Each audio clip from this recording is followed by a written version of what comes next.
Once upon a time, a boy named Jack went to visit his grandfather during the summer holidays.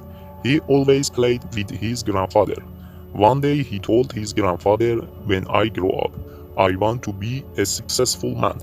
Can you tell me ways to become successful?" The grandfather nodded and took the boy to a seedling shop. The grandfather bought two small plants and returned home. He then planted one plant in a pot and kept it indoors while the other was planted outside. The grandfather asked the boy which of these two plants will grow better. Jack thought for a while and then said the indoor plant will grow better because it is safe from any danger while the outdoor plant is exposed to many risks like strong sunlight, storms, animals. The grandfather smiled and said, "Let's see what happens in the future."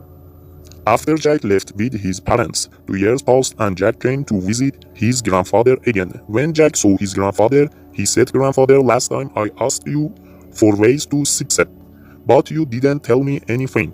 But this time you must tell me." The grandfather smiled and said, "Sure, but first let's look at the plants we bought a few years ago." The grandfather took the boy to where he had planted the small plant in a pot.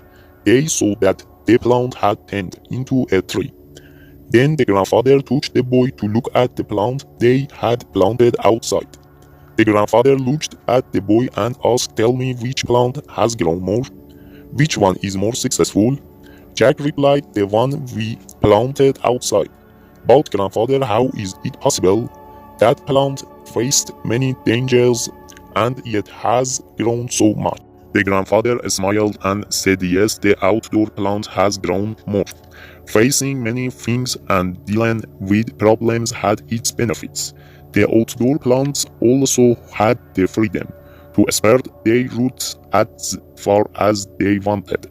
Problems like storms made its roots stronger. Today it is so strong that a small storm cannot harm it. I want to tell you to always remember this: if you always choose the easy options, you won't grow as much as you can. If you are ready to face this world with all its dangers, no goal will be impossible for you. Never think of problems as obstacles, but consider them as steps towards success." Jack took a deep breath and stared at the tree, understanding his grandfather's words. The obstacles we see as enemies in life are the same obstacles that make us stronger and more successful. I hope you find value in this story and try to apply it in your life, always striving to grow.